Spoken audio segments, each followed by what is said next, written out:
Assalamualaikum aspirants. Our today's article is about fancy tax scheme. Basically ये article जो है ये टैक्स सिस्टम के रिलेटेड है कि आप किस तरह से है जो अपना टैक्स कलेक्शन है उसको बूस्ट कर सकते हैं। टैक्स रेवेन्यू जो है उसको जो है वो आप इंक्रीज़ कर सकते हैं। कौन सी स्कीम्स या कौन सी जो है वो मेथड्स या मेजर्स जो हैं आप लेके अपनी इकोनॉमी के अंदर जो है वो टैक्स कंट्रीब्यूशन जो है वो बढ़ा सकते हैं, या किस तरह से टैक्स इवेडर्स जो हैं उनको कानून के दायरा कार के अंदर ला सकते हैं। Now let's start our article without wasting time. Governments propose, bureaucrats dispose. हुकूमत का काम होता है तजवीज़ देना, ठीक है, उसको प्रपोज करना। ब्यूरोक्रेट्स जो होते हैं वो उसको डिस्पोज करते हैं, उसको जो बेसिकली तसर्रुफ़ करते हैं कह लें, ठीक है। डिस्पोज का मीनिंग होता है to get rid of something, यानी कि किसी चीज़ से छुटकारा हासिल करना, ठीक है। उर्दू में हम इसको तसर्रुफ़ कहते हैं, ठीक है। Often relegated plans. अच्छा, नेक्स्ट कहता है जी often relegating plans to an existing pile of schemes gathering dust. यहाँ पे वो बेसिकली कह रहा है कि रेलीगेटिंग होता है किसी कम दर्जा का या निकाल देना, या डाउनग्रेडेड जो आपके प्लान्स हैं, मंसूबे हैं, ठीक है, उनको एन एग्जिस्टिंग पाइल होता है मौजूदा ढेर या बहुत बड़ा अंबार लगा देना किसी चीज़ का। स्कीम्स, अब जो आपकी मौजूदा मतलब पाइल ऑफ स्कीम्स है, बहुत ज़्यादा स्कीम्स हैं कह लें तादाद में, ठीक है। मौजूदा जो आपकी स्कीम्स का अंबार है उनमें बेसिकली ये जो आपके रेलीगेटिंग प्लान्स होते हैं ये सिर्फ खाक ही जमा करते हैं, ठीक है, यानी कि कह लें फुटाइल होते हैं, इसमें कोई आपको खातिर खा आपको फ़ायदा नहीं मिलता। द ड्रास्टिक होता है सख्त मैज़ इक़दाम suggested by the country's tax bureaucracy to strengthen enforcement and compliance are no different from similar discarded strategies to boost revenue collection.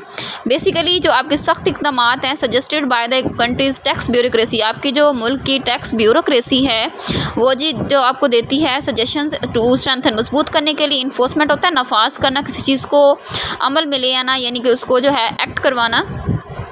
And compliance होता है किसी चीज़ के साथ फर्माबरदारी शो करना, यानी कि उस चीज़ पे अमल करना। Are no different from similar, ये किस चीज़ से जो मुख्तलिफ नहीं है कहते हैं जैसा कि discarded strategies to boost revenue collection, इस चीज़ से बिल्कुल मुख्तलिफ नहीं है कि आप जो है वो अपनी स्ट्रेटजीज़ जो इम्प्लीमेंट करते हैं बेसिकली रेवेन्यू कलेक्ट करने के लिए, ठीक है, रेवेन्यू बढ़ाने के लिए जो स्ट्रेटजीज होती हैं उससे कोई ज़्यादा ये खातिर खा इसमें फ़र्क नहीं है।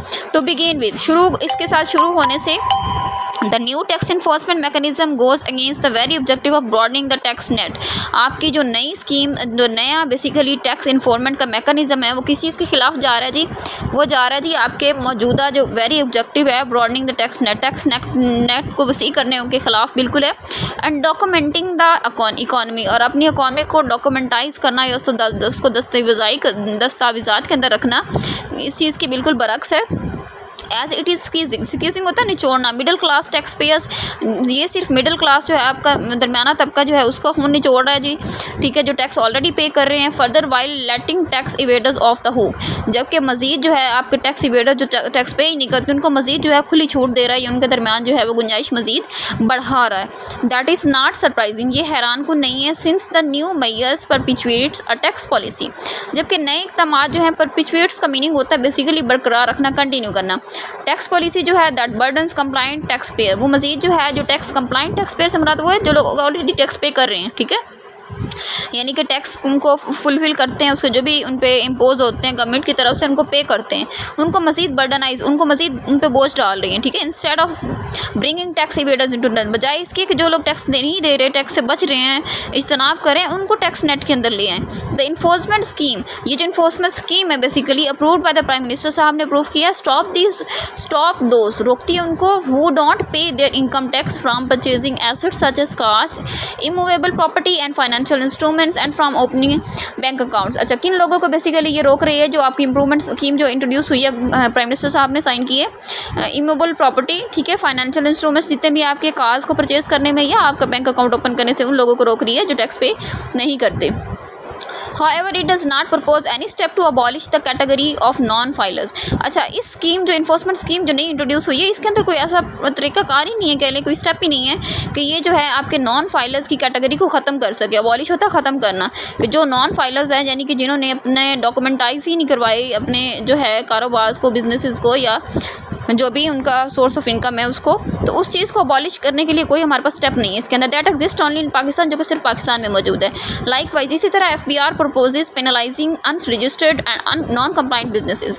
अच्छा, इस तरह FBR federal board of revenue जो है वो क्या तजवीज़ करता है, प्रपोज होता है, तजवीज़ करता है पेनलाइजिंग, सजाएं किसके लिए, अनरजिस्टर्ड और नॉन कंप्लाइंट के लिए। वो लोग जो रजिस्टर ही नहीं है या जो आपके टैक्स पे ही नहीं करते, टैक्स इवेडर्स की बात हो रही है, नॉन कंप्लाइंट बिजनेसमैन जो होते हैं, मैन्युफैक्चरर्स हो गए, उसके अंदर रिटेलर्स आ गए, होलसेलर्स आ गए, इन सबको। होपिंग दैट, इस चीज़ को उम्मीद करते हुए, that the new steps against non filers and non compliant businesses will force them to eventually become tax payer. यानी कि उनके ये इकदाम वो कह रहे हैं कि हमें इस चीज़ की उम्मीद दिलाते हैं कि हो सकता है कि जो नॉन फाइलर्स या नॉन कंप्लाइंट बिजनेसेस हैं वो इस बात पर मजबूर हो जाएँ कि वो बिल आखिर जो है इवेंचुअली वो टैक्स पेयर्स के अंदर शामिल हो जाएं, यानी को टैक्स पे करना स्टार्ट कर दें। ठीक है।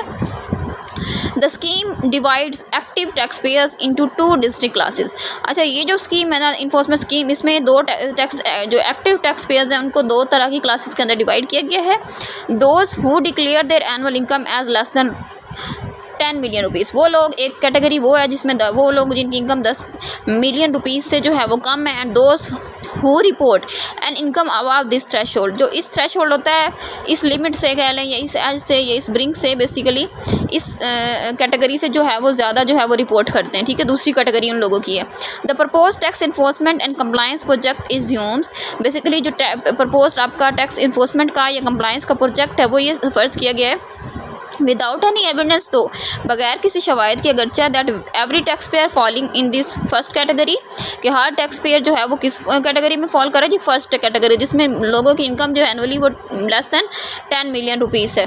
ठीक है। Must have under reported that their incomes, उनको जो है बेसिकली अपनी इनकम्स जो हैं वो अंडर रिपोर्टेड हैं उनकी। ठीक है,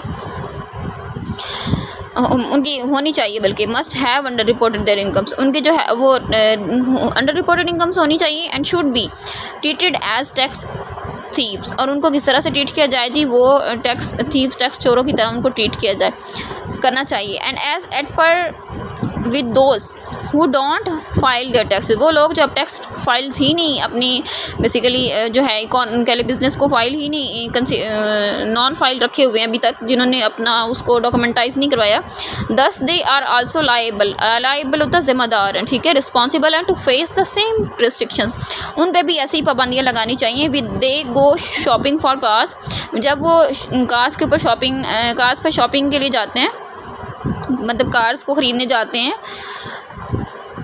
एंड इमूवेबल प्रॉपर्टी, या किसी किस्म की इमूवेबल प्रॉपर्टी जो है उसकी जो वो ख्वाहिश रखते हैं या उसको लेना चाहते हैं।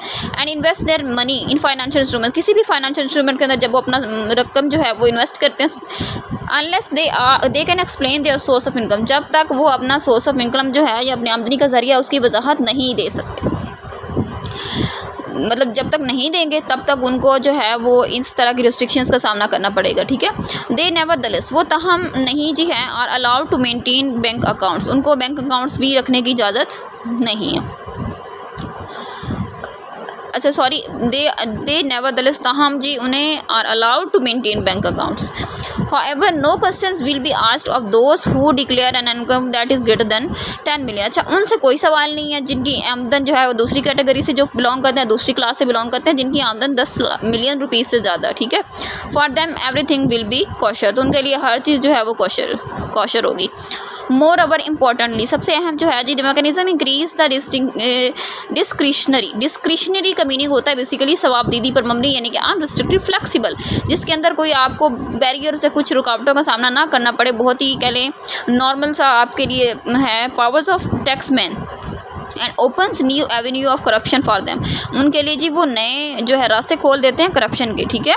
With simultaneously overriding the provisions contain in the laws to selectively and randomly audit the accounts of a certain percentage of the tax payer every year to detect under reporting of incomes. हर साल जो है basically tax payers जो हैं वो क्या करते हैं, डिटेक्ट करते हैं अंडर रिपोर्टिंग इनकम से होती है उनकी percentage.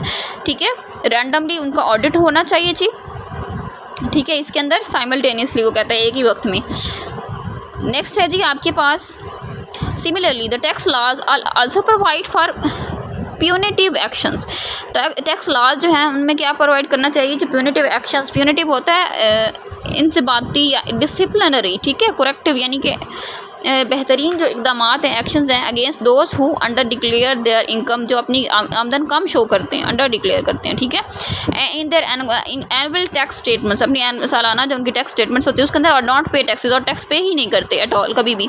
If there are any legal loopholes, अगर कोई भी कानूनी जो है वो लूप होल्स कहते हैं किसी चीज़ में कोई गुंजाइश कह लें, कोई कमी रह जाना, ठीक है, दो शुड बी प्लग्ड फोर्थविथ, तो उनको क्या करना चाहिए, प्लग्ड होता है कमी पूरा करना चाहिए, फोर्थविथ फौरी तौर पर, फोर्थविथ, ठीक है, इमीडिएटली इस चीज़ की कमी को पूरा करना चाहिए। We don't need new fancy mechanism, हमें किसी नए फैंसी मैकेनिज्म की ज़रूरत नहीं है, स्कीम की ज़रूरत नहीं है टैक्स के लिए। दोज हु डू नॉट पे देयर टैक्स और punish those who steel taxes, वो लोग जिनको जी टैक्स पे जो नहीं करते, या जिनको बेसिकली, और punish those who steel taxes, जो लोग टैक्स जो है वो चोरी करते हैं, टैक्स इवेडर्स कह लें बेसिकली, उनको पनिश करना चाहिए, ठीक है, या उनको बेसिकली पनिश करने की ज़रूरत नहीं है। वो कह रहा है यहाँ पे what we need is an equitable and just tax system, हमें किस चीज़ की ज़रूरत है, हमें ज़रूरत है जी मुनसफाना और जो है इंसाफ पे मबनी टैक्स निज़ाम की ज़रूरत है, ठीक है। एन एफिशिएंट, एक मौसर एन ऑनेस्ट मशीनरी, एक ईमानदार मशीनरी की ज़रूरत है। एंड अबव ऑल, सबसे बढ़कर स्ट्रॉन्ग पोलिटिकल विल, जो मजबूत आपकी सियासी इरादा है या नीयत है कह लें, या सियासी मर्ज़ी है, टू ब्रॉडन होता है वसी करना, the base and boost revenue, बुनियाद को मजबूत करने की ज़रूरत है पॉलिटिकल विल के साथ, ठीक है, और उसको रेवेन्यू को बूस्ट करने की ज़रूरत है, बजाय इसके कि आप फैंसी न्यू स्कीम्स या मैकेनिज्म इंट्रोड्यूस करवाते जाएं, ठीक है। This is all about today, hope so you will get the idea. Thank you so much.